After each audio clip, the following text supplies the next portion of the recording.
বাংলাদেশের বাইরে পৃথিবীর বিভিন্ন প্রান্তে যেখান থেকে চ্যানেলে দেখছেন আপনাদের সকলকে সাদর আমন্ত্রণ তৃতীয় মাত্রা দেখবার জন্য। দেশের সাম্প্রতিক পরিস্থিতি, বিশেষ করে অর্থনীতি, ব্যাংকিং, পুঁজিবাজার এইসব বিষয় নিয়ে আলোচনার জন্য আমার সঙ্গে স্টুডিওতে রয়েছেন আমার বায় বসা আছেন অর্থনীতিবিদ এবং পুঁজিবাজার বিশেষজ্ঞ প্রফেসর আবু আহমেদ, এবং আমার ডানে রয়েছেন ইউনাইটেড কমার্শিয়াল ব্যাংক পিএলসির চেয়ারম্যান শরীফ জহির। স্বাগত আপনাদের দুজনকে তৃতীয় মাত্রায়। দেশে একটা অন্তর্বর্তীকালীন সরকার। আমি আপনাদের দুজনের কাছ থেকেই একজন বিশেষজ্ঞ হিসেবে, অর্থনীতির ভেতরকার একজন মানুষ হিসেবে আপনাদের দুজনের কাছ থেকে বলছে যে অন্তর্বর্তীকালীন অর্থনীতি কেমন চলছে? লুক, এটা তো অধ্যাপক আবু আহমেদ, এটা তো একবারে পারফেক্টলি চলবে এটা কেউ আশা করেনি। একটা ডিসরাপশন তো হয়েছে, এটা সিস্টেমে চলতেছিল, সেই সিস্টেমটা অবশ্যই ফ্লড ছিল। That was ruled by the corruption and dictation. এখানে কেউ বড় বিজনেস করতে গেলে he had to have the good relationship with the দিদান গভর্নমেন্ট। এখন সেখান থেকে যখন একটা বিপ্লব বা আপরাইজিংয়ের মাধ্যমে যখন সরকার পরিবর্তন হয়েছে, এখানে ফরেন ইনভেস্টাররা তারা একটু কি অনুভব করবে, কারণ একটা ধারাবাহিকতা হচ্ছে, সামনে কী হয় তারা দেখতেছে। প্লাস বাংলাদেশে যারা ইনভেস্টার্স তারাও কিন্তু ওই যেহেতু they had their good relation with the previous government, তো তাদেরও একটা ইপস অ্যান্ড বার্স ছিল। এর মধ্যে অনেকে আবার দৌড়ানির উপর আছে, তারাও নতুন করে ইনভেস্টমেন্ট করার পক্ষে তাদের অবস্থান নাই বা ছিল না, এখনও নাই। এর মধ্যে আবারও কিছু পলিসিতে হয়তো যেটা আমরা পছন্দ করি বা না করি, কিছু চেঞ্জ এসেছে। যেমন সুদের হারটা আগে অনেকটা কম ছিল, পলিসি রেট যেটা রেপো রেট বলি সেটা এখন 10%, which is highest in many years in Bangladesh. তো মার্কেট ইন্টারেস্ট রেট যথেষ্ট উপরে, সেটা আবার অ্যাডভার্সলি এফেক্ট করতেছে ইনভেস্টমেন্টকে। ইনভেস্টমেন্ট যদি এফেক্টেড হয় তাহলে কনজামশন এফেক্টেড হচ্ছে, ট্যাক্স কালেকশন এফেক্টেড হচ্ছে, এবং কি capital market is also being adversely affected. তো সব কিছু মিলে জিডিপি গ্রোথ রেট কিন্তু ডাউন, অনেক ডাউন, 3.5 সামথিং লাইক দ্যাট। তো যাই হোক, but it is now gaining the attention of the investors as well as local investors and foreign investors, in the sense that আমরা আশা করতেছি সুদের হার আর বাড়বে না, কমবে। ট্রেজারি বন্ডের ইল্ড হচ্ছে 12.5-এর উপর, মানে খুবই lucrative for the investors, institutional investors. Many bank যারা ভালো করেছে, প্রফিট মেকিং করেছে, তাদের একটা হিউজ ইনভেস্টমেন্ট ট্রেজারি বন্ডে। এটা আবার সরকার নিজে বড় করতেছে, যেহেতু ট্যাক্স কালেকশনটা অতটুকু হতে পারে বা রেভিনিউ কালেকশন, সব কিছু মিলিয়ে আমাদের রেমিটেন্স বাড়তেছে, এবং IMF দুটো কিস্তি একসাথে দিচ্ছে, $22 বিলিয়ন প্লাস এই মুহূর্তে আমাদের ফরেন এক্সচেঞ্জ রিজার্ভ। এটা আরও বাড়তে পারে সামনে। আর ইনফ্লেশন যতটা সরকার বলতেছে, আমরা হয়তো দেখতেছি এটা টু অ্যান এক্সটেন্ট স্টিল আছে, একটু বাড়তেছে, but it is not that, মানে স্পিডটা অনেকটা কমে গেছে। আর একটা হচ্ছে আমাদের মানে it's a good thing that আমাদের এক্সপোর্টও বাড়তেছে এত এত এত বাধা বিপত্তির মধ্যেও, যেটা আমরা নাম্বার 1 যে আমাদের RMGটা। তো অন্যগুলো অতটা কন্ট্রিবিউট করতে সক্ষম হচ্ছে না এখনো। তো সব কিছু মিলিয়ে আমি যেটা দেখি, সিন্স জুলাই অর ফরওয়ার্ড, এটা একটু আরো ভালো করবে। ক্যাপিটাল মার্কেটও গত 2-3 দিন একটু ভালো করতেছে। এখানে তারল্য সংকট, হোল সিস্টেমে তারল্য সংকট, আমি ওটাই মনে করি। হঠাৎ করে 2-3 দিন ভালো করার রহস্য কি, সেটাই বুঝতে চাই। এটা expectation in the sense everyone now expecting that there will be an election, এবং একটা political government, what ever that the merit of that type of government আসলে একটু ভালো হবে। মানে সিস্টেমে অর্থ প্রবাহিত হবে, ইনভেস্টমেন্ট বাড়বে, শেয়ার বাজারের দিকেও অ্যাটেনশন বেশি দেওয়া হবে। আমি এই সরকারকে দিচ্ছে না তা আমি বলছি না, হয়তো এখন দিচ্ছে। এই যে কিছুদিন আগে আমাদের চিফ অ্যাডভাইজার উনি পলিসি মেকারদের ডেকে নিয়ে এই ক্যাপিটাল মার্কেট সম্বন্ধে 5টা দিক নির্দেশনা দিয়েছে, যেগুলো আমরা সবসময় বলে আসতেছি। ফর দ্য ফার্স্ট টাইম মানে গভর্নমেন্টের প্রধান, মানে সরকার প্রধান এই ক্যাপিটাল মার্কেট নিয়ে মাথা ঘামাইছে, এবং সেটা ডাউনওয়ার্ডস মিনিস্টার অফ ফাইন্যান্স দেখতেছে, আবার সিকিউরিটি এক্সচেঞ্জ কমিশন দেখতেছে। গতকালও একটা বড় সেমিনার হয়েছে, যেখানে I was one of the invited guest and I spoke খুব লাউডলি অ্যান্ড শাউটলি। তো ইনশাল্লাহ থিংস উইল বি ওকে। এখন একটু ইনডিসিপ্লিন যাচ্ছে, সবাই রাস্তায় নেমে গেছে, সবাই দাবি দাওয়া নিয়ে আসছে, মানে যাই হোক সেটা ডিসিপ্লিনে আসবে। তো একটু সময় লাগতেছে।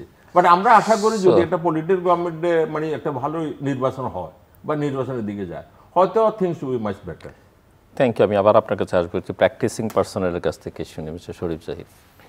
বেসিক্যালি আমাদের দেশটা তো একটা বড় একটা চেঞ্জ দিয়ে গেল আর কি। হ্যাঁ, আমাদের জুলাই রেভলিউশনের পর, অগাস্টের পর যেটা হলো যে আমাদের ওভারঅল যে ইনস্টিটিউশন যেগুলো আছে, যেগুলো দিয়ে একটা দেশ চলে, সেটা তো আমরা দেখলাম যে kind of it collapse, right? So সেখানে সবারই এক্সপেকটেশন থাকে। তো আমি বলবো যে আমরা একটা অসম্ভব একটা রেজিলিয়েন্ট একটা দেশ, প্রাইভেট সেক্টরও অসম্ভব রেজিলিয়েন্ট। আমাদের 5ই আগস্টের পর কিন্তু 6ই আগস্ট কিন্তু আমরা আমাদের ফ্যাক্টরিগুলো চালাই, এবং আল্লাহ রহমতের দেশটা আমাদের মোটামুটি এক্সপোর্ট গ্রোথ যদি দেখেন, আমাদের অলমোস্ট 9 to 10% এক্সপোর্ট গ্রোথ ছিল গত বছর থেকে, এবং remittance has gone up because of again the confidence of the people who are remitting the money. তো এটাই হচ্ছে kind of the backbone. But otherwise আপনি যদি দেখেন একটা গ্রোয়িং ইকোনমিতে আমরা কিন্তু গ্রোথ প্রজেকশন কিন্তু আমরা কমিয়ে নিয়ে আসছি, রাইট? এবং এই ধরনের একটা ডেভেলপিং কান্ট্রিতে যেখানে নাকি আমাদের জিডিপি সাইজ অনেক ছোট এবং বাজেট সাইজ অনেক ছোট, সেখানেও কিন্তু আমাদের বাজেটটা কিন্তু শ্রিঙ্ক করলো, ঠিক আছে, 1.8%-এর মতো শ্রিঙ্ক করলো। এবং সেটাও যদি দেখি আমরা development budget actually went down, revenue budget কিছুটা বাড়ছে। তার মানে হচ্ছে যে আমাদের এক্সপেন্সেস বাড়তেছে, কিন্তু আমাদের লং টার্ম গ্রোথের প্রসপেক্টটা কিন্তু আমরা এই বছর আমরা কিন্তু হারালাম, বিকজ আমাদের ডেভেলপমেন্ট বাজেটও কমে গেল। So ideally this is not the situation for a growing economy. আপনি যদি প্রাইভেট ইনভেস্টমেন্ট বলেন, সেখানেও private investment is based on confidence. তো সবার মধ্যে একটা হচ্ছে যে it's kind of wait and see, হ্যাঁ, যে ইলেকশন হবে, সামনে কি হয়। সো এই মার্কেট কনফিডেন্সটা খুব ইম্পর্টেন্ট। তো সেটা ছাড়া কিন্তু কোনো আপনার কেউ ক্যাপিটাল ইনভেস্টমেন্ট করবে না। আপনি যদি দেখেন যে machinery investment, that has gone down. FDI কিন্তু নাই বললেই চলে। Again it's not because it's the situation, and সবাই ওয়েট অ্যান্ড সি করতেছে যে লং টার্ম যেগুলো প্রজেক্ট অ্যাওয়ার্ড করা হবে বা যে কোনো ইনভেস্টমেন্ট অপরচুনিটি, সেটা তো একটা স্টেবল একটা গভর্নমেন্ট লাগবে, একটা পলিটিক্যাল গভর্নমেন্ট লাগবে, একটা ইলেক্টেড গভর্নমেন্ট লাগবে। তো সবার আশা সেটার দিকেই। তো kind of economy is kind of stagnant there. তো আমাদের যেটা এক্সপেকটেশন ছিল যে এই ইন্টারিম গভর্নমেন্টে কিছু জিনিস প্রায়োরিটাইজ করা, যেগুলো নাকি ব্যাকবোনটাকে ক্রিয়েট করবে।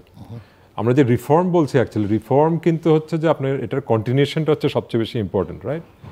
তো সেই এন্ডোর্সমেন্টটা দরকার, যে পলিটিক্যাল গভর্নমেন্ট থেকে যে কতটুকু আমরা ইলেকশন নিয়ে অনেক আলাপ করতেছি, আমরা অনেক কিছু নিয়ে আলাপ করতেছি, বাট এই যে রিফর্মগুলো হচ্ছে টেকনিক্যালি আন্ডারস্ট্যান্ডিং দোজ। ধরুন এখন যদি আপনার ব্যাংকিং সেক্টর বলেন, সেটা আমাদের পলিটিক্যাল রিপ্রেজেন্টেশন কারা করতেছে, তারা কি অ্যাকচুয়ালি ইনডেপথ যাচ্ছে নাকি, এই রিফর্ম কমিটিতে কি পলিটিক্যাল গভর্নমেন্টের পার্ট আছে নাকি।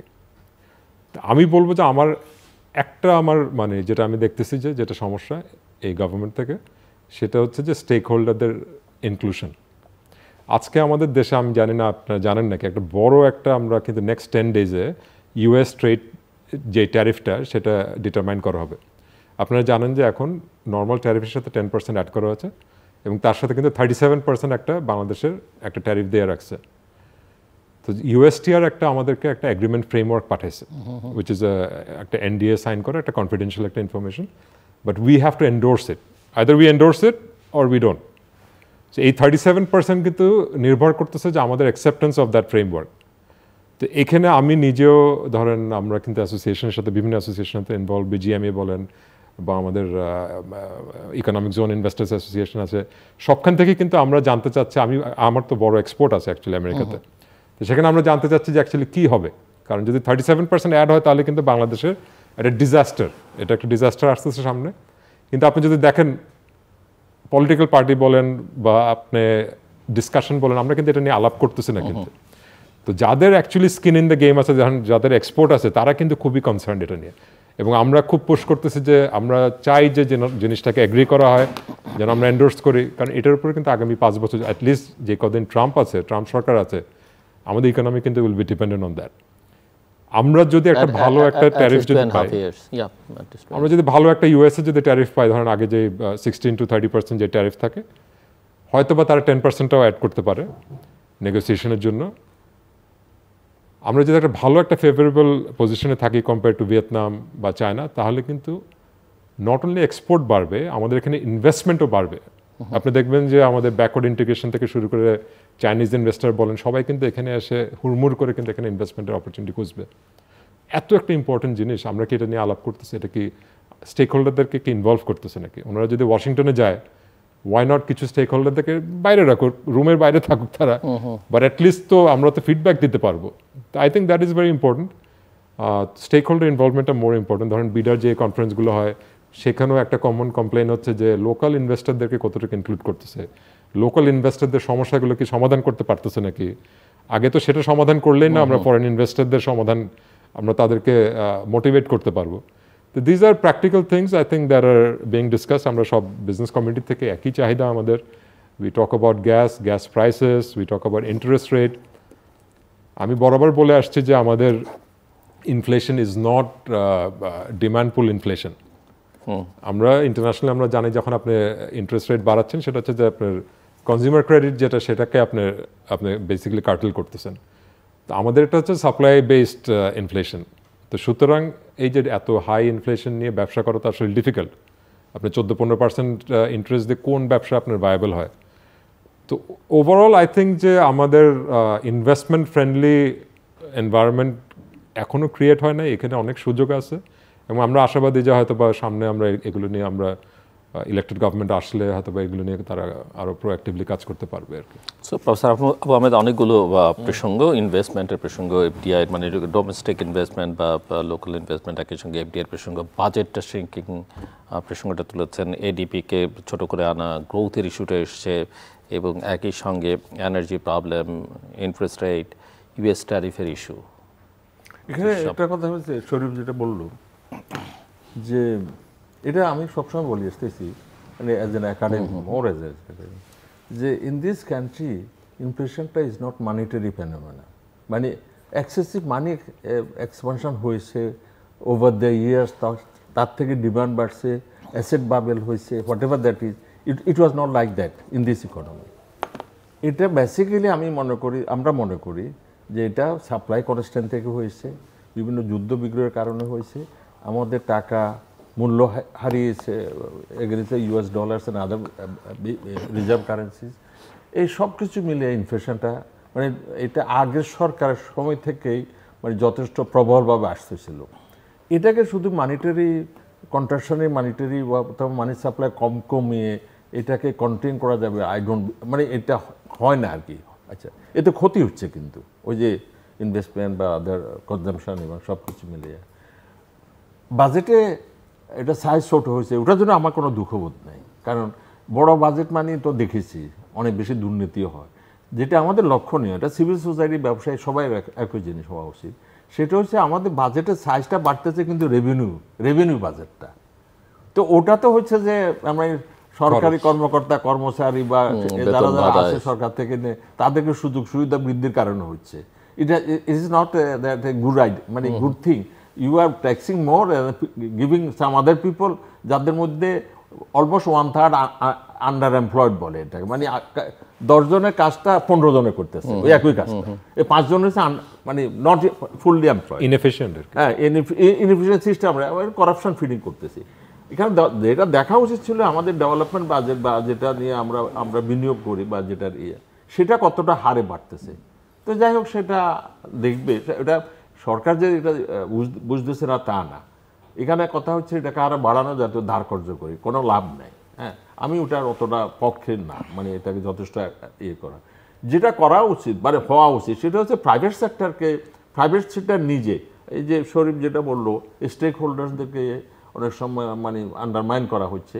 এখানে যেটা মানে আমি যেটা মনে করি, আমি তো বাইরের লোক আসলে, মানে বাইরের লোক মানে more academic then practitioner of Islam economic policies, সেটা হচ্ছে MCCI, FBCCI, Dhaka chamber of, তারা না মানে মানে বড় গলাতে বলবে যে we want to be included. এখানে এই যে ইউএসএ আমাদের সবচেয়ে মানে second largest single country, largest one. তো ওইখানে যদি ট্রাম্প আমাদেরকে, আমি আশা করি ওরা ডিসক্রিমিনেট করবে না, just like Vietnam and some other countries যেভাবে ট্রিটমেন্ট পাচ্ছে সেভাবে আমরা ভাবো। আমাদের আগে 16% এমনি ছিল, আমাদের মতো ইকোনমিতে ওই 0 ছিল ওদের ওইখানে এক্সপোর্টের ক্ষেত্রে। মেনি আফ্রিকান কান্ট্রিজ তারা 0 ট্যারিফ এনজয় করতো। যাই হোক, আমাদেরটা 15, 16, 17, 18 ছিল। ওগুলোকে ওভারকাম করে বাংলাদেশ ওয়াজ ডুইং গুড। এখন যদি খোদা না করুক ওই যে ওরা যদি, যেটা আমি জানি না কি দিয়েছে সেটা তো আমাদের দেখার কথা না, 37%। ওটা হলে তো আমাদের ডিজাস্টার হবে, আমরা এক্সক্লুডেড হব এবং সেটা আমাদের জন্য ডিসক্রিমিনেটরি হবে আমাদের বিরুদ্ধে। এটা আশা করে হবে না। তো এটাকে আমাদের বার্গেনিংয়ে যেতে হবে। তাদের মধ্যে কিছু এক্সপোর্টের উপর আমরা অলরেডি ট্যারিফ কমিয়ে দিয়েছি, সেটা তাদের সঙ্গে বসলে বোঝা যাবে। তারা যদি একতরফা একটা ওই চিঠি বা কন্ডিশন একটা দিয়ে যে either you take it or you reject it, এটা তো এভাবে হওয়া উচিত না। আমাদেরও একটু থাকা উচিত তৎপরতা, যে কিন্তু সেই তৎপরতা কিন্তু আমরা দেখিনি। জাস্ট একটা চিঠি দেওয়ার পরে অন্যান্যরাও দিয়েছে, তারপরে কিছুদিনের জন্য এবং ফরেন মিনিস্ট্রি এবং আমাদের চেম্বার অফ ইন্ডাস্ট্রি যেগুলো একসঙ্গে হয়ে তৎপর হওয়া উচিত, কারণ এটা আমাদের ইকোনমির জন্য ভাইটাল একটা মানে ইস্যু, ভেরি ইম্পর্টেন্ট ইস্যু। কারণ আমরা তো অতটা ডাইভার্সিফাই করতে পারি নাই। আমাদের সিঙ্গেল আইটেম যেটা 80% কন্ট্রিবিউট করতেছে এক্সপোর্টে, সেটা যদি যথেষ্ট ডাইভার্সিফাইড হতো তাহলে আচ্ছা ওরা আপাতত দিচ্ছে বেশি, হু কেয়ারস অ্যাবাউট ইট। কিন্তু আমাদেরকে এখানে কেয়ার করতে হবে। আমি আশা করি সরকার এটাকে সিরিয়াসলি দেখবে। তো যাই হোক, ইকোনমি, তারপরেও আমি বলবো যে let us see next 2 or 3 months এটা হয়তো আরও একটু গতি পাবে আশা করতেছি আমরা, এটা আর কি। হ্যাঁ, তবে আমি যেটা দেখেছি, আমি তো এখন একটু হাঁটাগুটা করি আর কি, ওই যে পলিসি মেকারসদের আশেপাশে গিয়া, যেটা আমি দেখেছি they have the good understanding of the problems. এবং সুদের হার নিয়ে ইনভেস্টমেন্ট করা যাচ্ছে, লোকাল ইনভেস্টাররা যে ওয়েট অ্যান্ড সি, বিদেশিরা মনে করছে দেখি কি হয়, এই সব কিছু তারা আমি দেখছি অবগত আছে। তারপরেও একটা কথা হচ্ছে যে ওই যে ইলেকটেড গভর্নমেন্ট হলে ওটা একটা জাহাজ, জাহাজের কাজ কি ওই মানে ছোট কিছু দিয়ে করা যায় না তো অনেক সময়। তখন ওদের হয় কি, ওরা ওই ঠেলা ইয়ার মধ্যে থাকে, প্রেশারের মধ্যে, কারণ তাদের লোকেরা প্রেশার দিতে থাকে, যিনি যে ক্ষমতা থাকে উনি অ্যাকোমোডেট করতে থাকে। অ্যাজ এ রেজাল্ট কিছুটা ডাইলিউট হয় পলিসিতে, বাট এটা অনেক সময় বেটার রেজাল্টও দেয়। তো ওই জন্য আমরা মনে করি যে উই আর ইমপ্রুভিং, মানে ওয়ার্স্ট ইজ ওভার, অতটুকু বলা যেতে হবে। Worst is over, we are. But মানে ইন দ্যাট কেস এই ধরনের সরকার আসলে দীর্ঘ সময় না, সেটা অবশ্য কথা, মানে should have some sort of আর কি, মানে পাবলিক ওপিনিয়ন ব্যাকিং। এটা কিন্তু অনেক সময় হয়টা কি, পাবলিক ওপিনিয়ন তো অবশ্য সরকারের পক্ষে আছে, থাকলেও ওই সিস্টেমটা হয়েছে কি, whether it is so called elected or not, হ্যাঁ, আপনি সবাই যথেষ্ট পাবলিক ওপিনিয়ন সাপোজ, তারপরে কেউ প্রশ্ন তোলে, আচ্ছা পাবলিক ওপিনিয়ন আছে আমি বুঝলাম কেমন, এই বুঝার জন্য আমাদের ওই একটা ইলেকশন বা হোয়াট এভার দ্যাট ইজ, এটা দরকার। তো ব্যাংকিং খাতের অবস্থাটা বুঝতে চাই। এক সময়কার খুবই ভাইব্রেন্ট, তারপরে তো ভয়াবহ অবস্থা, নানান চিত্র আমরা দেখলাম এবং সেখান থেকে বেরিয়ে আসবারও কিছু কিছু উদ্যোগ আমরা দেখতে পাচ্ছি, কিন্তু আসলে শেষ পর্যন্ত কি দাঁড়াচ্ছে? আই থিঙ্ক ব্যাংকিং সেক্টরটা আমরা উইভ বিন ভেরি লাকি যে আমরা এমন একটা গভর্নর পেয়েছি, এবং I think overall monetary policy যদি আমি দেখি আমাদের ফাইন্যান্স অ্যাডভাইজার থেকে শুরু করে এই একটা সেক্টরে আমি মোটামুটি অপটিমিস্টিক যে এখানে ওনাদের অ্যাটলিস্ট আউটলুকটা রাইট, আন্ডারস্ট্যান্ডিংটা ভালো। এখন ধরেন ফার্স্ট হচ্ছে যে ট্রান্সপারেন্সি, তো উনি যেটা গভর্নর সাহেব যেটাতে জোর দিয়েছে সেটা হচ্ছে যে ট্রান্সপারেন্ট নাম্বারসগুলো ট্রান্সপারেন্ট করতে হবে। তো আমরা যখন আমাদের দায়িত্ব নিই অগস্ট মাসে, তো আমরা একটা ক্রাইসিসের মধ্যে আমি আমার বোর্ডের দায়িত্বটা নিই আর কি। তো ওনার ফার্স্ট গাইডেন্স ছিল যে তোমরা ট্রান্সপারেন্ট হও এবং ইনফরমেশনগুলো আনো সামনে। তো আমরা যেটা করি যে আমরা প্রপার অডিট করে, ফরেন্সিক অডিট করে অ্যাকচুয়াল বুক সাইজের কী অবস্থা, অ্যাসেট সাইজের কী অবস্থা সেটা আমরা নিজেরা জানতে পারি।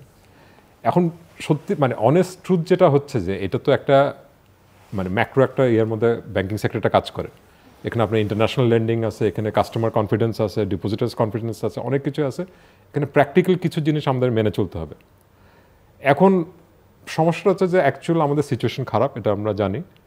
এখন সেটা আমরা কিভাবে এটাকে আমরা মিটিগেট করব। তো ফার্স্ট হচ্ছে যে কিছু জিনিস আছে যেটা নাকি সবসময় ইনফরমেশনগুলো শেয়ার করা ডিফিকাল্ট হয়ে যায়। কারণ এখন আপনি যদি বলেন যে 40% NPL যদি আমার ইন্ডাস্ট্রি ওভারঅল হয়, তো সেটা আমি অ্যাকচুয়ালি অ্যানাউন্স করে আমি কতটুকু আমি হেল্প পাচ্ছি। এখন আমার ধরেন যারা ইন্টারন্যাশনাল লেন্ডিং করতেছে তাদের কনফিডেন্সটা কোথায় যাচ্ছে, যারা ইনভেস্টার্স আসবে, আমাদের এখানে বিশাল একটা ক্যাপিটাল শর্টফল।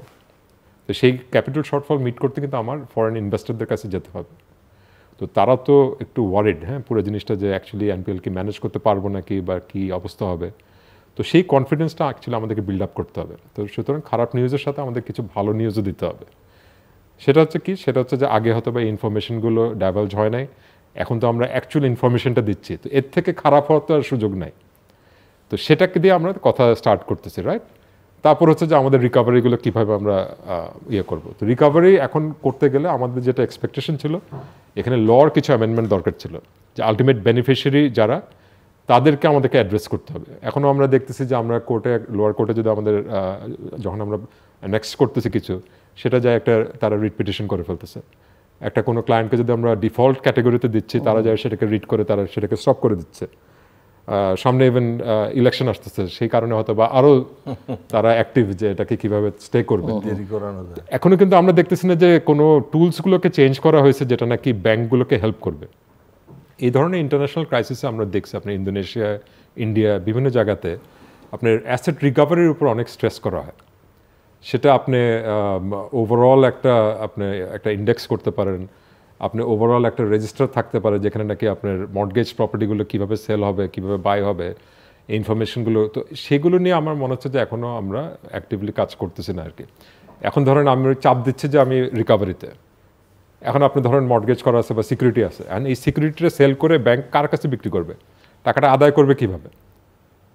তো অনেক ক্ষেত্রে আমরা দেখতেছি যে এই জিনিসগুলো আগাচ্ছে না অ্যাকচুয়ালি, এবং ব্যবসা তাদের হয়তো বা ব্যবসার অবস্থা অ্যাকচুয়ালি ভালো না, তারা যে টাকাটা যে দিবে তারা চেষ্টা করলে হয়তো বা দিতে পারবে না। তো সব কিছু মিলায় I think it's a difficult situation. তো আমরা স্টেপ বাই স্টেপ অ্যাপ্রোচ করতেছি জিনিসগুলোকে আর কি। তো ফার্স্ট অফ অল হচ্ছে যে আমরা ইনফরমেশনটা আগে জানতে পারছি যে অ্যাকচুয়াল হেলথ কি। রিকভারি টিমটা আমাদের ইন্টারনালি আমরা স্ট্রং করছি, সেখানে আমরা অনেক লিগাল টিমটাকে অনেক এক্সটেন্ড করছি।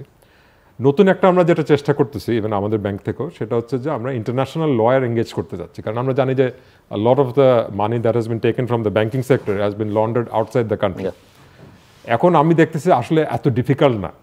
আমরা যে শুধু বলি যে বাইরের টাকা ফ্রিজ করা বা ফেরত আনা কি সম্ভব নাকি, এখন প্রক্রিয়াটা শুরু করা যায়।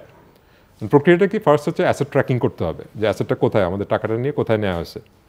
তারপর হচ্ছে যে অ্যাসেটটাকে ফ্রিজ করা যাচ্ছে। আমরা কিন্তু অলরেডি দেখছি যে আপনি এনসিআর থেকে ইউকেতে ফর এক্সাম্পল বেশ কিছু অ্যাসেট কিন্তু তারা ফ্রিজ করতে পারছে, রাইট? এখন আমাদের দায়িত্ব কি? আমাদের দায়িত্ব হচ্ছে যে লিগ্যাল কোর্ট থেকে আমাদেরকে প্রুফ দেখাতে হবে যে সেটার ক্লেমটা যে আমাদের, সেটা আমাদের ব্যাংক বা আমাদের বড়োয়ার সেই টাকাটা নিয়ে তারা হয়তো বা বাইরে প্রপার্টি কিনছে বা বাইরে ইনভেস্ট করছে। তো সেই সাপোর্টটা আমাদের লাগবে, লিগ্যাল সিস্টেম থেকে আমাদের ভার্ডিক্টটা লাগবে যে এটা অ্যাকচুয়ালি আমাদের টাকা। আমরা যখন এটা প্রডিউস করব তখন কিন্তু অ্যাডমিনিস্ট্রেটরদের সাথে আমাদের কথা হচ্ছে, it is possible to get the money back. এবং ভবিষ্যৎ মানে হয়তো বা আগে হয় নাই, কিন্তু এখন হচ্ছে। কিন্তু তারা বলতেছে যে এত বড় অ্যাসেট ফ্রিজ এনসিআর হিস্ট্রিতে কিন্তু খুব কম হয়েছে। তারা বলে যে 5th টাইম এই ধরনের কেস হচ্ছে তাদের হিস্ট্রিতে। আমরা কিন্তু সেই এই সরকারের কিন্তু সেটা ক্রেডিট বলবো যে তারা সেটাকে ফ্রিজ করতে পারছে। এখন টাকাটাকে ফেরত আনতে হবে। তো ফেরত আনার জন্য আমাদের লিগ্যাল সিস্টেমটা আমাদেরকে সাপোর্ট করতে হবে। এরকম অনেক বড়রা আছে যারা নাকি বিদেশে যায়, আপনার তারা পাড়ি পড়ছে, আপনার বাড়ি ঘর থেকে শুরু করে ব্যবসা বাণিজ্য অনেক কিছু রান করতেছে, কিন্তু টাকাগুলো হচ্ছে আমাদের ব্যাংকিং সেক্টরে। তো আমরা চাই যে এই লিগ্যাল সিস্টেমটা, আপনার লিটিগেশন ফান্ডিং আছে, যে আপনার অ্যাকচুয়ালি 1 পয়সাও টাকা খরচ করতে হবে না।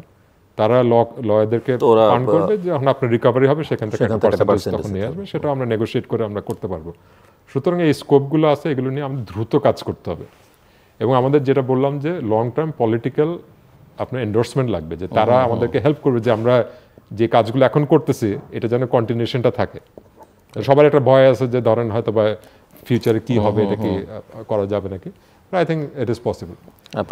আরেকটা জিনিস হচ্ছে, আমি একটু টাচ বেস করি, একটু শেষ করে আমি একটু জাস্ট বলি যে এখন একটা সবচেয়ে বড় যেটা আমাদের দরকার হচ্ছে যে এই মালিকানা, যে ওনারশিপটাকে এখনো ডিটাচ করা হয় নাই।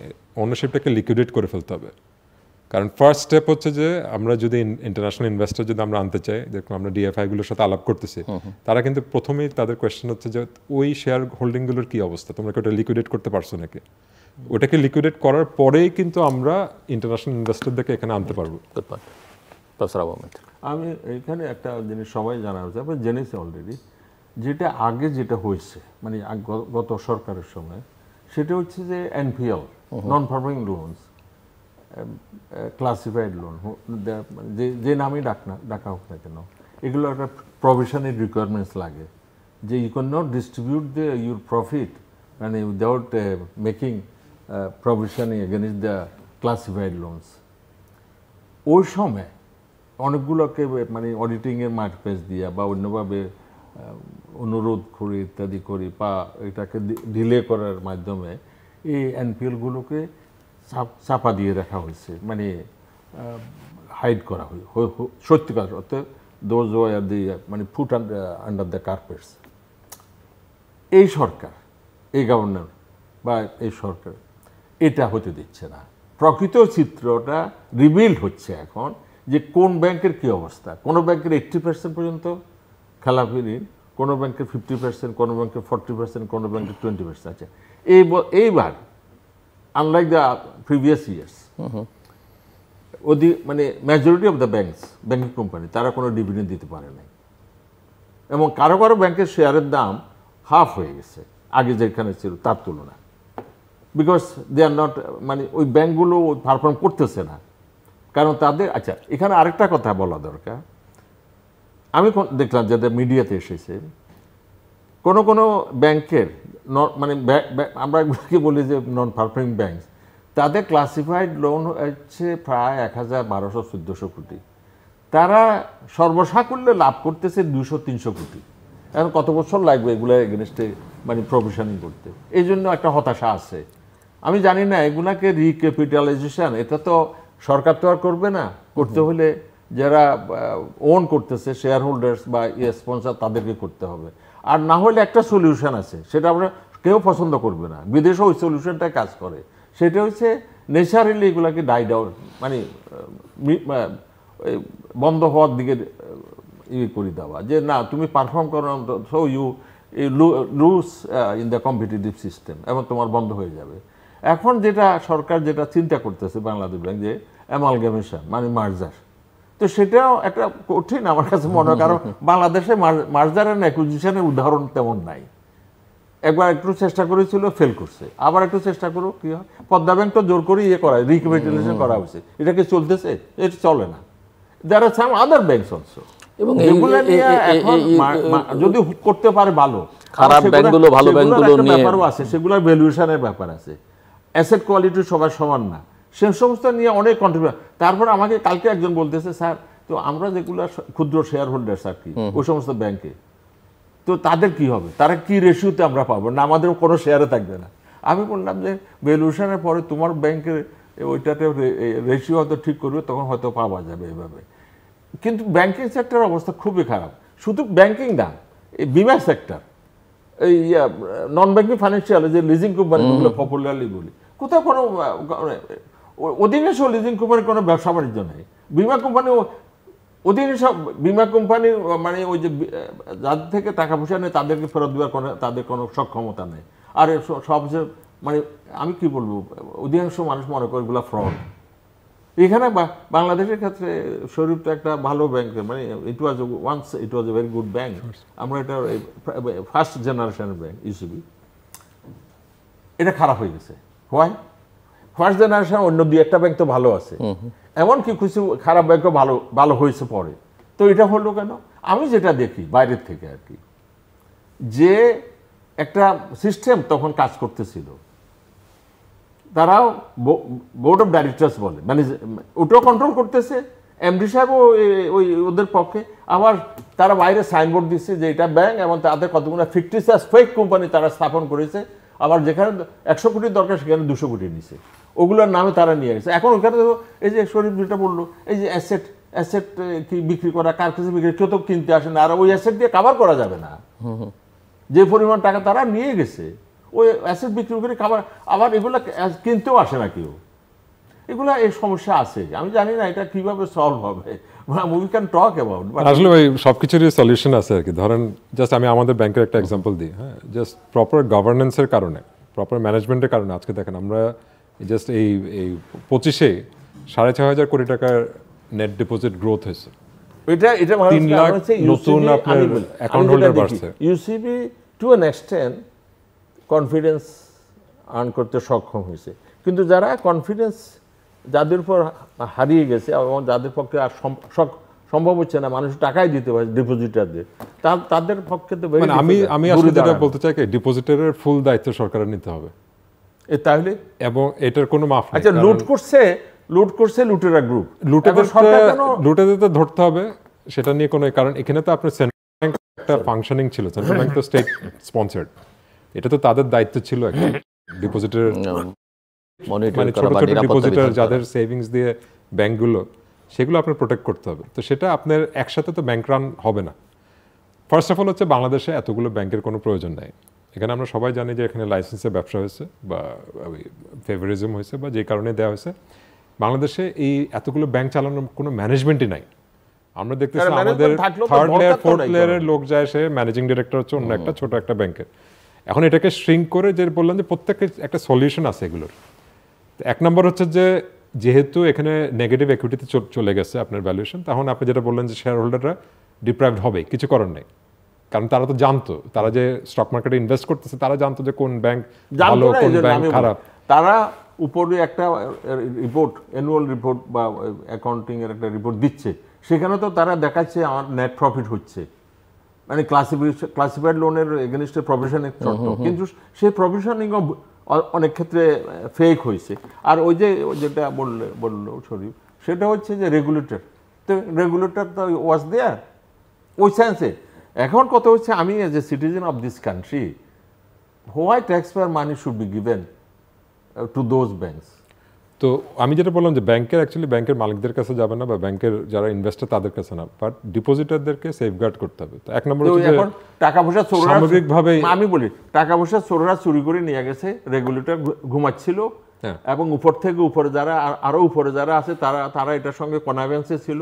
এখন বুঝি ওই যে সাধারণ মানুষের টাকা পয়সা দিয়ে ওই তাদেরকে আবার ওই যে রিক্যাপিটাল, আমি বললাম যে যারা ব্যাংকের মালিক বা যারা শেয়ার হোল্ডার ছিল তাদেরকে কাট অফ করে দিতে হবে এবং তাদেরকে লিগ্যাল অ্যাকশন নিতে হবে। সেটা তাদের কোনো মাফ নেই। সম্পত্তি সেটা ধরতে হবে, সেটা তো সেটা ডিফারেন্ট। এখন যেটা হচ্ছে যে ব্যাংকিং সেক্টরটা হচ্ছে অ্যাকচুয়ালি একটা ইকোনমির ব্যাকবোন। এখানে আমাদের ফুল কনফিডেন্স নিয়ে আসতে হবে। অবশ্যই, তো সেটা তবে করতে এতগুলো গেলে ব্যাংক দরকার নেই। ব্যাংকগুলোকে মার্জ করে আপনি দেখতে হবে যে টোটাল দেখেন তো মার্চ করবার ক্ষেত্রে একেবারেই মার্জ তো আপনার ভ্যালুয়েশন দিয়ে করতে হবে। এখানে ধ্বংস হয়ে যাওয়া ব্যাংক এটাকে ওই পুরো দায়িত্ব ইয়ে করে কতখানি ফেলতে একটা হবে। ভালো ব্যাংক নিবে বা- এটাকে আপনার কমপ্লিটলি আচ্ছা, নেগেটিভ ইকুইটিতে থাকলে সেগুলা কিভাবে ভ্যালুয়েশন হবে? তো নেগেটিভ হ্যাঁ, মানে এটা হবে যে এটা বেসিক্যালি হবে যে তাদের আপনার নেগেটিভ ইয়েতে চলে যাবে ব্যাংকগুলোকে অ্যাকচুয়ালি হাজার হাজার কোটি টাকা তাহলে আপনি যে সরকারকে দিতে হবে। লায়াবিলিটি যে আছে ব্যাংকের সেটাকে আপনার একসাথে কনসলিডেট করতে হবে। বেসিক্যালি আপনার লায়াবিলিটিকে নিয়ে নিতে হবে, যে আপনি লায়াবিলিটি মানে হচ্ছে ডিপোজিটের। তখন আপনার দেখতে হবে যে এখানে আপনার টোটাল ক্যাপিটাল ইনফ্লেশন কত করতে হবে। ধরুন ব্যাসেল 3 স্ট্যান্ডার্ড আছে, সেটা যদি আমরা লাগবে, করি অনেক লাগবে। আমার capital shortfall I am talking about এখানে 2 বিলিয়ন 3 বিলিয়ন ডলারের মতো একটা টোটাল একটা অ্যাসেসমেন্ট করতে হবে। সেটাকে আপনি কিভাবে ফান্ডিং করবেন, প্রাইভেট ইকুইটি আনতে হবে, আপনার স্ট্র্যাটেজিক ইনভেস্টর আনতে হবে, লোকাল ইনভেস্টরদেরকে এনকারেজ করতে হবে।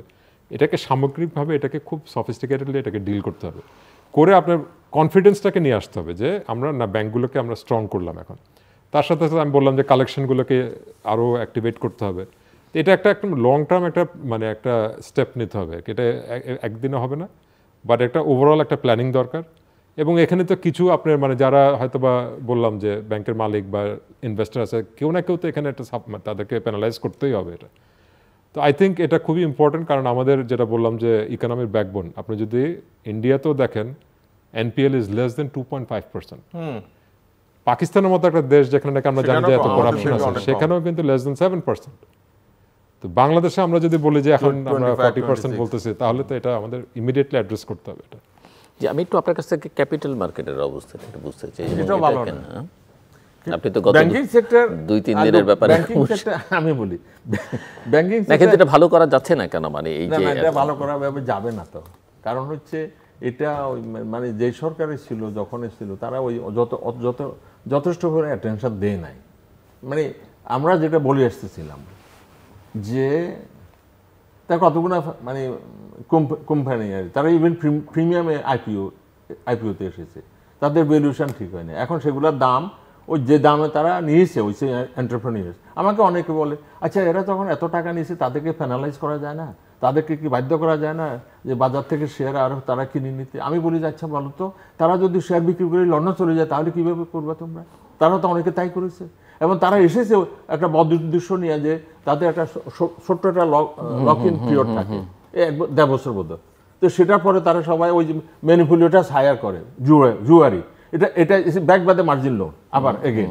তো জুয়ারি হায়ার করে এটাকে অনেক দাম বাড়ায়, তো বাড়ায় ওই যে স্পন্সাররা সব শেয়ার বিক্রি করি বাস আড়ালে চলে গেল অন্য ব্যবসা হয়তো করতেছে, আর নাহলে বিদেশ চলে গেল। এটাই তো হয়েছে, এই জন্য এটা হয় নাই। আরেকটা হয়েছে কি, এই ব্যাংকিং কোম্পানি, আমি উদাহরণ দিচ্ছি, কটা ব্যাংক, 62 ব্যাংকস বোধ, এর মধ্যে লিস্টেড বোধ কত 45 বা 49 সামথিং লাইক দ্যাট। এইগুলোর মধ্যে 2/3 এইবার কোনো ডিভিডেন্ড দিতে পারে না। এটা কারণ হচ্ছে ওই যে বাংলাদেশ ব্যাংক ওই যে প্রভিশন ইনফোর করা করেছে, অথবা everything shall have to be revealed, এটা রিভিল করতে বাধ্য হয়েছে। তো এখন এটার অবস্থা, বিমা কোম্পানির উপর 70% বিমা কোম্পানির উপর কারো কোনো ট্রাস্ট কনফিডেন্স কিছুই নেই। NBFI, non banking financial institution, এর 2-3টা ছাড়া কারো কোনো ব্যবসা নেই। মিউচুয়াল ফান্ড, 2-1টা মিউচুয়াল ফান্ড এত ফ্রডুলেন্ট অ্যাক্টিভিটিতে জড়িত হয়েছে, বিদেশ চলে গেছে টাকা পয়সা নিয়ে মানুষের, আর নন পারফর্মার অধিকাংশ। তো এখন এই ক্যাপিটাল মার্কেট চলবে কীভাবে? হাতে গোনা বিদেশে বিক্রি করে অনেক আগে চলে গেছে। মধ্যখানে করলো কি 20 সালে না কোন সালে এই ফ্লোর প্রাইস দিয়ে দিছে, তখন আর কমিশন। আরে why did you do this? বলে যে এটা তো শেয়ারের প্রাইস পড়ে যাচ্ছে, তো বিনিয়োগকারীদের রক্ষা করার জন্য আমরা ফ্লোর প্রাইস দিচ্ছি। পৃথিবীর কোথাও কি আছে যে ফ্লোর প্রাইস দিয়ে বিনিয়োগকারীদেরকে রক্ষা করা হয়? রক্ষিত হয় না, বরং তারা আরও সাফার করেছে। কারণ যারা লোন নিচ্ছে তাদের লোনের ওই অ্যাকুমুলেটেড লোনের যে অ্যামাউন্ট তারা অনেক বৃদ্ধি পেয়েছে, এবং তারাই এখন ওই যে একটা কথা কালকেও এটা আলোচনা হয়েছে, নেগেটিভ ইকুইটি, এটা 10,000 কোটি টাকা, মানে ওই মানে বিনিয়োগকারীর পুরো অর্থ তো গেছে, এখন ওই যে ব্রোকার হাউস বা মার্চেন্ট ব্যাংক উল্টা পাবে। হ্যাঁ, ওই সব কিছু বিক্রি করার পরে আরও পাবে, এই হলো অবস্থা। সেই জন্য সিকিউরিটি মার্কেট বা এটা সুবিধা মতো গড়ে উঠে নেয়। আরেকটা কথা আমি বলতে চাই, আগের অর্থমন্ত্রী মহোদয় এই মুদসাহ, উনি অত্যন্ত ভালো মানুষ ছিল। কত যে ডেট দিয়েছে, 5 তারিখ থেকে এই সরকারি শেয়ারগুলো বিক্রি করা হবে অমুক কোম্পানির, বহু ডেট দিয়েছে উনি, কিন্তু কোনোদিন একটা শেয়ারও বিক্রি করতে পারে নাই। 15টা বছর কোনো সরকারি একটা শেয়ারও বিক্রি করতে পারে নাই। এই যে আমাদের বর্তমান সরকার প্রফেসর ইউনূসের নেতৃত্বে, উনি পলিসি মেকারদেরকে ডেকে নিচ্ছে, নিয়ে 5টা নির্দেশনা দিয়েছে। এর মধ্যে মাল্টিনেশনাল কোম্পানি সরকারের শেয়ার হোল্ডিং যেখানে আছে সেখান থেকে অফলোড করার জন্য বলা হয়েছে। মাল্টিনেশনাল কোম্পানি ফার্সি যারা এমনি আছে 100% মালিকানা, তাদেরকে লিস্টিং আনার জন্য বলা হয়েছে। বাংলাদেশি যারা বড় কংগ্লোমারেটস, বড় ব্যবসায়িক গ্রুপ, তাদেরকে শেয়ার বাজারে লিস্টেড করার কথা বলা হয়েছে। বাংলাদেশি যারা মানে বাংলাদেশ সরকারের ওনারশিপে যে সমস্ত কোম্পানি আছে আগে বিক্রি করে নাই, সেগুলো চিহ্নিত করে বিক্রি করে। কিন্তু আমি যেটা দেখি আর কি, কোনোটাই হচ্ছে না। ওই যাদেরকে দায়িত্ব দিয়েছে তারা কোথায় আটকে যাচ্ছে? না, তারা বসে আছে। আমি কালকে একটা বক্তৃতা বলছি, আচ্ছা আপনারা ডাকে নেন এদেরকে, ডেকে নিন ওই মাল্টিনেশনাল কোম্পানিগুলো, তারা বলতেছে আমাদের ক্যাপিটালের দরকার নেই। আমি বলি ইট ইজ ইম্পর্টেন্ট, সবাই জানা উচিত। একটা মাল্টিনেশনাল কোম্পানির প্রধান, উনি ওই ফরেন চেম্বার অফ ইন্ডাস্ট্রিকে রিপ্রেজেন্ট করতেছে। উনি উঠে বললেন কি, ওটা ওনার রিজনিং আছে যে আচ্ছা আমাদের যদি অর্থের প্রয়োজন না হয় তাহলে কেন আমরা আইপিওর মাধ্যমে টাকা তুলতে যাব? এইটা। আরেকটা হচ্ছে যেসব সুবিধা দেওয়া, যেমন ট্যাক্স 7.5% এখন কম, একসময় 10% ছিল, কর্পোরেট ইনকাম ট্যাক্স কম, ওটা তো যথেষ্ট না। ইন এডিশন উনি যেটা বলতেছিল, যারা many other types of hidden tax আমরা থেকে দিতে হচ্ছে। এটার উত্তরে আমি উঠে যেটা বলছি, আমি এখানে রিভিল করতেছি যে পৃথিবীতে সবখানে কিন্তু ওই ক্যাপিটালের প্রয়োজন হয়েছে বলে তারা লিস্টিংয়ে গেছে এমন না, পাবলিক ইন্টারেস্টে লিস্টিংয়ে যেতে বাধ্য হয়েছে। ইন্ডিয়াতে গেছে, পাকিস্তানে গেছে, থাইল্যান্ডে গেছে, many other country, same companies. Second thing, যদি শুধু মানে ক্যাপিটালের দরকার সেই জন্য তারা আইপিওতে যেত বা লিস্টিংয়ে যেত, তাহলে মেরিকট তো টাকার দরকার ছিল না, গ্রামীণ ফোনের দরকার ছিল না, বার্জারের দরকার ছিল না, রবির দরকার ছিল না। তো তারা কীভাবে লিস্টিংয়ে গেল? তারা তো লিস্টেড কোম্পানি না। But this are the company. আমি একটা নুডলস খাই, নাম বলতে চাই না, আর একটা সাবান টাবান বিক্রি করে যথেষ্ট পরিমাণে, কয়েক হাজার বহু হাজার কোটি টাকা টার্নওভার তাদের, তারা ওনারশিপ শেয়ার করবে না। এটা পৃথিবীর কোথাও নেই। এখন যেটা হওয়া উচিত, আমি এখানে আবার রিপিট করতেছি, had I been the all powerful person and running this economy, আমি শুধু ডেকে ভালো করে চা অফার করতাম, হাই টি, আর বলতাম যে আপনাদের কি হলে আপনারা লিস্টিংয়ে আসবেন। তো অনলি 10% লাগে, পেড আপ ক্যাপিটাল বা পেড ইন ক্যাপিটালে 10% অপলোড করলে এখানে লিস্টিংয়ে যাওয়া যায়। লন্ডনে কিন্তু তা না, সেখানে 20 to 25% লাগে। ইন্ডিয়া তো হায়ার লেভেলে লাগে। বাংলাদেশে অনেক সহজ করে দেওয়া হয়েছে যে অনলি 10% আপলোড করে you can come for the listing, এবং প্রিমিয়ামে মানে বুক বিল্ডিং পদ্ধতিতে অথবা ডাইরেক্ট লিস্টিংয়ের মাধ্যমে আপনি যথেষ্ট ভালো দাম পাবেন। দামের ক্ষেত্রে কোনো ধরাবাধা বলে দেওয়া হয় না। এই ক্ষেত্রে যেটা করা উচিত আর কি, যেটা আমি দেখি আর কি, কখনো হবে না তাদেরকে অনুরোধ করে ওই ক্যারট অ্যান্ড স্টিক যদি পলিসি নিতে পারে যে আপনি চা খান এবং আপনার লন্ডনে যিনি আছে আপনাদের share holder, major share holder যেখানে, বা যুক্তরাষ্ট্র whatever European, you ask them যে বাংলাদেশের লোকেরা চাইছে, রেগুলেটর চাইছে, সরকার চাইছে লিস্টিং হওয়া, আপনারা কি বলেন? এখানে লিস্টিং হলে এই সুবিধা আছে, আর যদি আপনারা লিস্টিং না হন তাহলে you give additional taxes, very simple. আরে ইন্ডিয়া করছে না, অর্ডার দিয়ে তো করছে। ইউনিলিভার ইন্ডিয়াতে টপ 10 কোম্পানির মধ্যে আছে। আমার দেশে তো ইউনিলিভার নট এ লিস্টেড, ওই শুধু হরলিক্স বিক্রি করে যে ওই গ্লাসকো স্পিলকান যেটা ফেলে গেছে সেটাকে ওরা কিনে নিয়ে কনজিউমার্স আইটেম হিসাবে ওটা লিস্টেড আছে, but it is not the main Unilever. এবার আমি আরেকটা উদাহরণ দিই, স্ট্যান্ডার্ড চার্টার্ড, এখানে বলা উচিত, কারণ সবাই জানা উচিত, স্ট্যান্ডার্ড চার্টার্ড ব্যাংকটা কয়েকটা ব্রাঞ্চ নেয়। একদিন এখান থেকে গুলশান দিয়ে যাচ্ছিলাম, দেখি লোকজন লাইনে দাঁড়িয়ে আছে, কি এরা কারা? কয়েছে স্যার ডিপোজিট দিচ্ছে। এই ডিপোজিট তারা ইউজ করতেছে ওই ট্রেজারি বন্ড কিনা, খুব সহজ ব্যবসা। একা স্ট্যান্ডার্ড চার্টার ওনারা তো ওই হিমশিম খাচ্ছে ওই ব্যাংকটাকে স্যালভেজ করার জন্য। একা স্ট্যান্ডার্ড চার্টার 3300 কোটি টাকা আর্ন করছে, 3300 কোটি নেট প্রফিট একা। আর আমার দেশের top 4 bank, top 4 BRAC, prime, Dutch Bangla, Pubali, সবগুলো মিলাইয়া হয় এই টপ 4 ব্যাংক 3000 কোটি টাকা। নাও সি, আর সেটা not listed. That Standard Chartered bank is not listed, but they are listed in other economics. তাহলে এই কথাগুলো সরকারকে উচ্চ গলায় বলতে হবে ভাই এখানে তোমরা বড় ব্যবসা করো, আমরা তো অবশ্যই বড় ব্যবসা করতে তোমাদেরকে দিচ্ছি, যত খুশি তোমরা ব্রাঞ্চ করো, বাট তোমরা এদেশের জনগণকে 10% মালিকানা দাও। এটা কিচ্ছু না, সিম্পল। আমি মনে করি সরকার ওই লাইনে চিন্তা করতেছে। কথাটা হচ্ছে আমরা যদি পারছু না করে, এই যে দি পয়েন্ট ইউ রেজ, যে শেয়ার বাজারের অবস্থা রাখে, আরে 50-60টা শেয়ার নিয়ে কি শেয়ার বাজার চলতে পারে? 380টা যেগুলো আছে এগুলো অধিকাংশ তো ওই জাঙ্ক স্টক, আবর্জনা। এগুলোর এগেনিস্টে কোনোটা এগেনিস্টে আবার মার্জিন লোন আছে, যার করে এটা ওই ম্যানিপুলেশন হয়, কথিত কারসাজি হয়, ইত্যাদি ইত্যাদি। তো ওগুলো তো দিয়ে তো শেয়ার বাজার, প্রকৃত ইনভেস্টারদের জন্য একটা শেয়ার বাজার দরকার। যেমন আমি বলি অ্যাসেট হোল্ডিং একটা আছে না, বিদেশে অনেক অপশন আছে। বিদেশে এই ফরওয়ার্ড তেল কিনতে পারে, ক্রুড অয়েল, আমরা এখানে কি পারি? তারা ওইখানে ফরওয়ার্ড স্বর্ণ কিনতে পারে, আমরা কি পারি? তারা ক্রিপ্টোকারেন্সি কিনতে পারে, আমরা কি পারি? আমরা পারি না। আমাদের অ্যাসেট হোল্ডিংস অপশন খুবই লিমিটেড। এক জমি কিনা, আর একটা অ্যাপার্টমেন্ট কিনা, প্লট কিনা, আর হচ্ছে শেয়ার বাজার কিছু, আর সঞ্চয়পত্র, আর সে এফডিআই। এই তো আমাদের অ্যাসেট। এখন মানুষকে যদি হায়ার মিডল ক্লাসকে যদি বিনিয়োগের অপশন দিতে হয়, সবাই তো ডাইরেক্টলি ব্যবসা করবে না। ইকুইটি মার্কেট হচ্ছে one of the best, one of the option, যেটা সারা পৃথিবীতে খুবই লুক্রেটিভ এবং মানুষ রিস্ক নিতে রাজি। ধন্যবাদ। সেই জন্য আমি মনে করি যে ক্যাপিটাল মার্কেটের উন্নতি, এক্সপানশন এবং যে মানে পার্টিসিপেটরি করা, ব্রড বেস করার কোনো বিকল্প কিছু। বিশেষ করে আপনার অবজারভেশন, আমাদের অ্যাকচুয়ালি ইউসিবি স্টক ব্রোকারেজটা হচ্ছে নাম্বার 1 ব্রোকারেজ বাংলাদেশে এখন এই মুহূর্তে আর কি। তো আমি কিন্তু আমার টিমকে যেটা বলতেছিলাম, এই চেঞ্জড সিচুয়েশনে সবচেয়ে আসলে মানে আগে হচ্ছে যে মার্কেট এডুকেশন। আমাদের পুরোপুরি স্টক মার্কেটটা একটা স্পেকুলেটিভ একটা মার্কেট, এবং এখন পর্যন্ত এভাবেই চলতেছে। আমি বলি শিক্ষার অনেক জায়গা আছে, বই পড়তে পারে, কিন্তু দেখেন আমরা যে ফাইন্যান্সে পড়াশোনা করছি, হ্যাঁ, মানে আপনার আমেরিকার মতো মার্কেটে কিন্তু টোটাল ফাইন্যান্সটাই কিন্তু স্টক মার্কেট বেসড। অবশ্যই হচ্ছে আপনার স্টক মার্কেট, বিভিন্ন রকম প্রোডাক্টস। তো এখানে যে বেসিক জিনিসগুলো যে শেখানো, যে market manipulation, insider information, insider trading, এগুলো কেউ জানেই না। এবং এটা আপনার পলিসি মেকার থেকে শুরু করে সবাই তারা মার্কেটে প্লে করতেছে, মার্কেটকে স্পেকুলেট করতেছে। এই যে আমাদের যারা ইনভেস্টার, যারা, আমি আসলে খুব কষ্ট লাগে দেখলে যে অল দে ডু ইজ যে কোন মার্কেটে কোন নিউজ বেস, যে কোনটার প্রাইস বাড়বে কোনটার কমবে সেটার উপরে ইনভেস্টমেন্ট। বাট আমি আজকেই আলাপ করতেছিলাম যে আমি যদি আমার ব্যাংকের পোর্টফোলিও দেখি, এখানে কিন্তু আমরা লস করতেছি না, কিন্তু কারণ এখানে আমরা পজিশন নিয়েছি সব লং টার্ম ভালো যেগুলো রিটার্ন, সেখানে আমরা ইনভেস্ট করতেছি, এবং আল্লাহর রহমতে এখানে কিন্তু খুব একটা লস হচ্ছে না, কিন্তু ভালো করতেছে। তো সেম ডিসিপ্লিনটা আমাদের দায়িত্ব, ব্রোকারেজের দায়িত্ব হচ্ছে মানুষকে বোঝানো।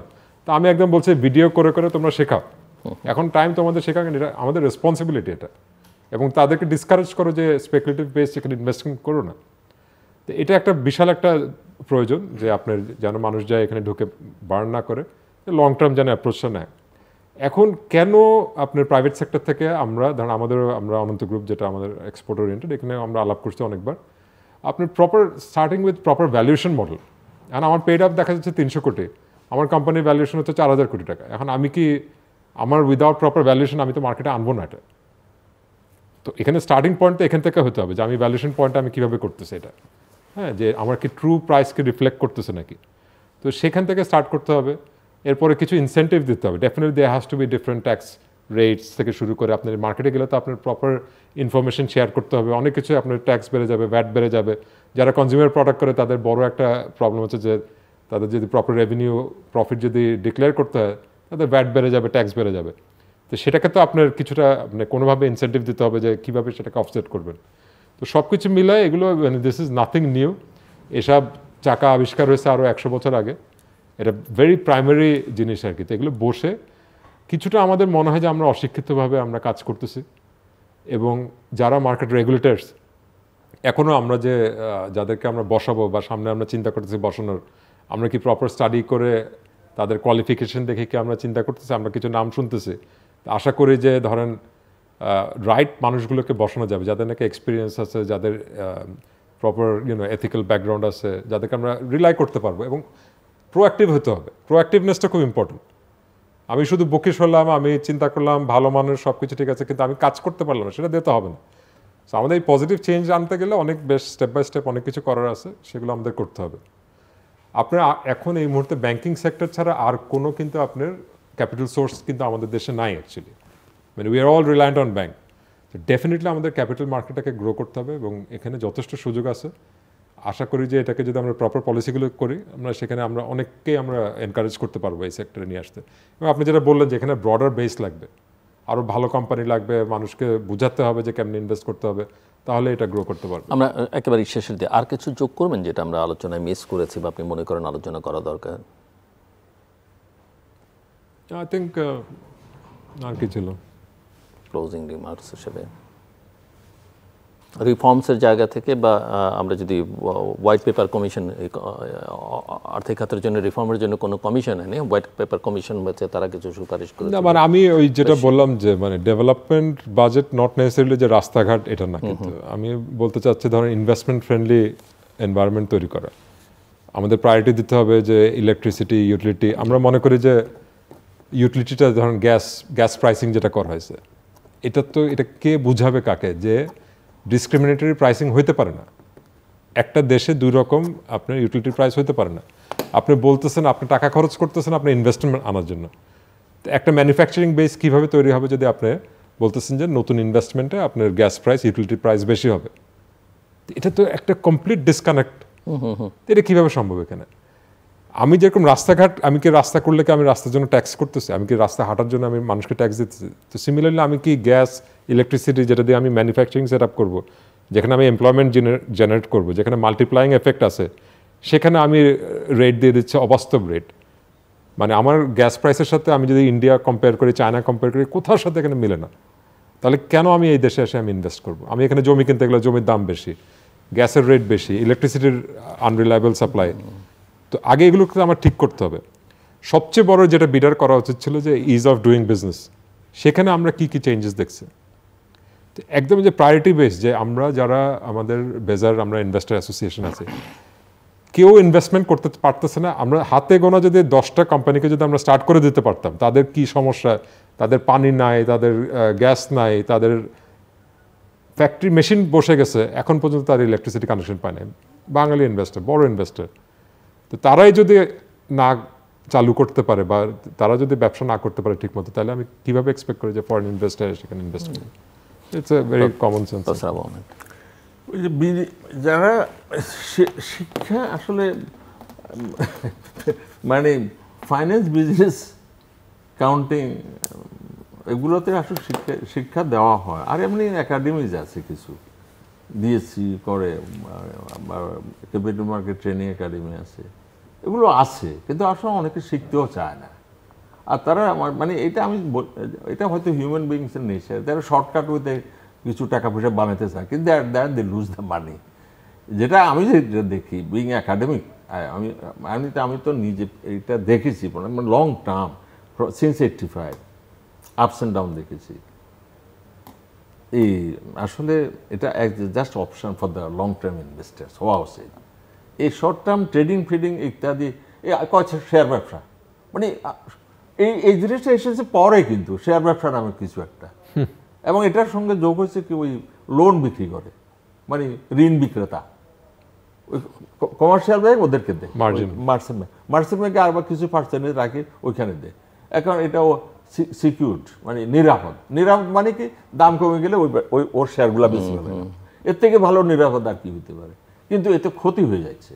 এবং আমি বলি এখানে যেটা দেখা যাচ্ছে এই শেয়ারের সাপ্লাই কম মানে যদি কোয়ালিটি স্টক দেয়, কিন্তু ব্রোকার হাউস অনেক হয়েছে, ব্রাঞ্চেস অনেক হয়েছে, মার্চেন্ট ব্যাংক অনেক হয়েছে, মিউচুয়াল ফান্ড অনেক হয়েছে, কিন্তু যেটা দিয়ে মানে এগুলো চলবে সেটা হচ্ছে কোয়ালিটি স্টক, সেটা নাই, সেটা কম। এবং এসব মানে যে ফাংশনারিজ সেগুলোর জন্য আমাদের ওই যে টার্ন ওভার হওয়া উচিত কমপক্ষে 600, 700, 800, 900 কোটি টাকা, কিন্তু সেটা যদি ওই যে মার্জিন লোন ড্রিভেন হয় বা গ্যামলিং ড্রিভেন হয় সেটা তো টিকবে না, ঠিক না বিভিন্ন সময়, এবং এটা ক্ষতি হয়ে যায়। আমি মনে করি যে ওই 700 কোটি টাকা হলে এটা রিয়েল হলে খারাপ না, আর যেটা করা উচিত সেটা হচ্ছে কোয়ালিটি স্টকের সাপ্লাই নিশ্চিত করা। আর আস্তে আস্তে ইনশাল্লাহ ব্যাংকিং সেক্টরে তো ওই যে ওটা যেটা I agree with this, some of the banks are giving so good dividend এবং কন্টিনিউসলি দিয়ে যাচ্ছে 12, 13, 14% পরে, কিন্তু আনফর্চুনেটলি মেনি ইনভেস্টার্স ওইদিকে একটু নজর দিতে রাজি নেই। ওই বন্ধ কোম্পানি একটা আছে 2টা 4টা 5টা কোথায় এটা বন্ধ হয়ে আছে, আমাকে একজন হাস্য চলে পড়ে, স্যার এটা তো খুলবে আর ওগুলো তো খুলি গেছে, এই জন্য যেটা খুলবে এটার দিকে আছে, মানে দিস সাইকোলজি। তো যাই হোক, সেটা একটা সময় হয়তো ছিল, সামনে লোকজন সতর্ক হচ্ছে, শিক্ষিত হচ্ছে, মানে কোয়ালিটি।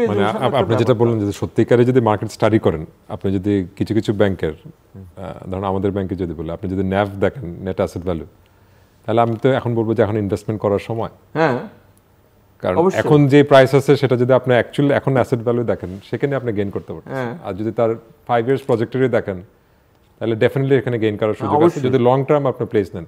কিন্তু আপনি যদি এখন 6 মাসের জন্য যদি আপনি ইনভেস্ট করেন তাহলে তো আপনি ডেফিনেটলি লস করবেন। লং টার্ম ওই যে খুব কম ইনভেস্টার আছে লম্বা সময়, আমি যখন বলি লম্বা মানে 2, 3, 4, 5, 6, 7, তারা হতাশ হয়ে পড়ে, স্যার এটা এত লম্বা তো আমি, আর তুমি সঞ্চয়পত্র যখন রাখো ক বছরের জন্য রাখো, সেখানে তো তোমার খবর থাকে না, এফডিআর তো ঠিকই তুমি 5 বছরের জন্য করতেছো, এখানে আসতে তাদের খালি অস্থিরতা এই 2 সপ্তাহের মধ্যে আমার লাভ করতে হবে, এটা ঠিক না, এটা তো ক্ষতি হচ্ছে।